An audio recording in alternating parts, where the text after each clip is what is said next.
Сайн байцгаана уу та бүхэнд олон улсын амьдралд басан үйл явдлыг томилог хүргэе. Оросын холбооны улс бям гарагаас нэм гарагт шилжих шөнө давталгаа Украин руу хийсэн байна. За энэхүү давталгааны улмаас хамгийн багадаа 5 хүн амнасаа алдсан гэсэн мэдээллийг Украины талаас өгч байна. Мөн 3000 орчим хүн гэрэл цахилгаангүй басан тухай мэдээллийг Украины талаас дамжуулж байгаа юм. За энэ удаагийн давталгаанд баруун бүс рүү голчлон чиглэсэн давталгаа болсон. За тэр дундаа баруун бүсийн Львов хот руу гол давталгаа болсон гэдгийг мэдэгдэж байна. За давталгааны улмаас Львов хотод нийтдээ 4 хүн амнасаа алдсан, мөн хэдэн 10 хүн шархсан тухай мэдээллийг тус бүсээс мэдэгдэж байгаа юм. За энэхүү мужийн дарга Максим Козискигийн хэлэхдээ 4 хүн нас орж хэдэн хүн шархсан гэж мэдэгдсэн. За мөн Запорожнед 1 хүн нас орсон байна. За Украины ерөнхийлөгч Владимир Зеленскийгийн мэдгснээр Оросын холбооны улс 50 гаруй буучин 500 гаруй давталгааны нисгэгчгүй онгоцоор давталгаа хийсэн байна. За мөн Львов, Ивано-Франковск, Запорожье, Чернигоров, Суми, Харьков, Херсон, Одесс, за мөн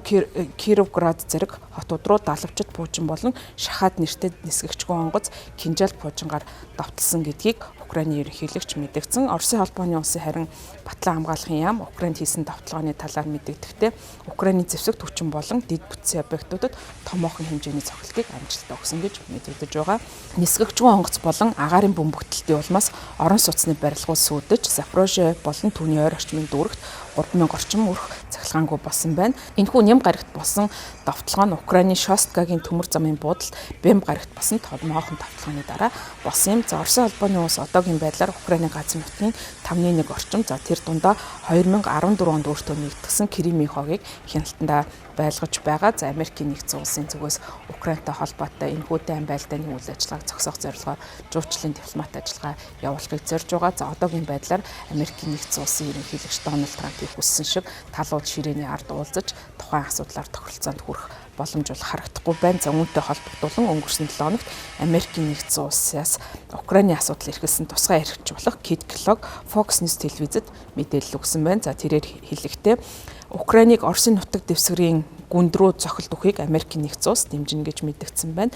Украины гүнд цохилт өгөх нь ерөнхийлөгч Дональд Трампын байр суурьтай нэг үү гэж асуулт бол асуухад Кит Келлог хэлэхдээ энэ асуултын хариулт нь тийм гүнд цохилт өгөх чадвараа ашигла хөндөж болохгүй газар гэж байхгүй гэж мэдгдсэн байна. Украины хурш болох Польш улс агаарын орон зайн аюулгүй байдлаа хангахаар ажиллаж байна. За тийм учраас Оросын холбооны улсын зүгээс Украинд цохилт өгж байгаатай холбогдуулан агаарын орон зайгаа хамгаалах зорилгоор сүнөгч онгоцуудаа яарвчлан нисгсэн гэдгийг Польшийн харин мэдгдсэн байна. За НАТОгийн холбоотнууд мөн нисэх онгоцоо нисгсэн байна. Польшийн оператив командлал X хуудсанд Польш болон холбоотны нисэх онгоцууд манай агаарын орон зайд ажиллаж байна. Газар дээрх агаарын давталгаанаас хамгаалах болон радарын илрүүлгийн систем дээд зэргийн бэлэн байдалд оруулсан гэж мэдэгдэж байна. За үүний зэрэгцээ НАТОгийн өөр нэгэн холбоотон болох Литв улс, Дани, Норвеги, Германд болсон үйл явдлын дараа буюу нисдэг биетүүд илэрсний дараа агаарын орон зайгаа богино хугацаанд хаасан байна. За Литв улсын хувьд хамгийн том хөл хөдөлгөөн ихтэй Вильнюс хотын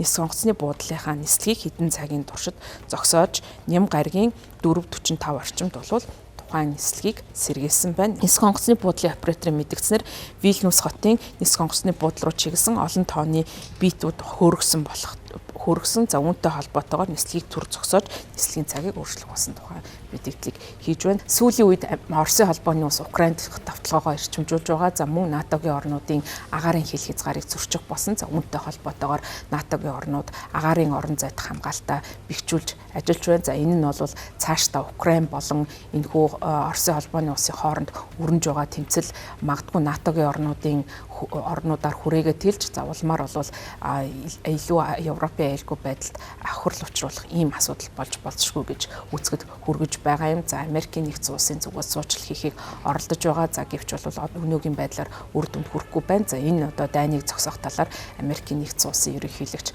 амлалт өгч байсан. За тэрээр ерөнхийлөгч болохоос өмнө хэрвээ Америкийн нэгдсэн улсын ерөнхийлөгч болсон тохиолдолд эхний өдрөө энэхүү дайныг зогсооно гэсэн ийм амлалт өгч байсан. За мөн ерөнхийлөгч болсны дараа энэхүү эхний өдрөө бол тухайн дайныг зогсоож чадаагүй. За энэ хугацаагаа бол сунгаж 100 хоногийн дотор дайны одоо зогсооно гэсэн амлалт өгч байсан. За мөн түүний дараагаас бол амлалтынхаа хугацааг 6 сарын хугацаатай гих мэдчлэн одоо хугацаагаа сунгаж байгаа. За одоогийн байдлаар Америкийн нэгдсэн улсын ерөнхийлөгчийн жуучлаар ямар нэгэн үр дүнд хүрэхгүй байна. За гэсэн хэдий ч Америкийн нэгдсэн улсын ерөнхийлөгч Дональд Трамп өөрийгөө 7 дайныг зогсоосон гэж үзэж байгаа. За 8 дахь дайн нь Украины дайн болох боломжтой гэж үзэж байгаа. За түүнтэй холбогдуулан зарим улсын зүгээс Америкийн нэгдсэн улсын ерөнхийлөгчийн их тайвныг зохицлох үүсийг нь үнэлж Нобелийн их тайвны шагналд нэр дэвшүүлээд байгаа. За анхлан Пакистан улс бол түүнийг Нобелийн шагналд нэр дэвшүүлэх саналыг гаргаж байсан. За мөн Израиль улс ч гэсэн түүнийг дэмжиж одоо тухайн саналыг Нобелийн одоо их тайвны шагнал олгох комиссд бол эрүүлсэн тухайн мэдээллийг өгч байгаа юм. Сүүлийн үед Оросын холбооны улсын зүгээс үзүүлж байгаа агаарын товтлогоо голдуу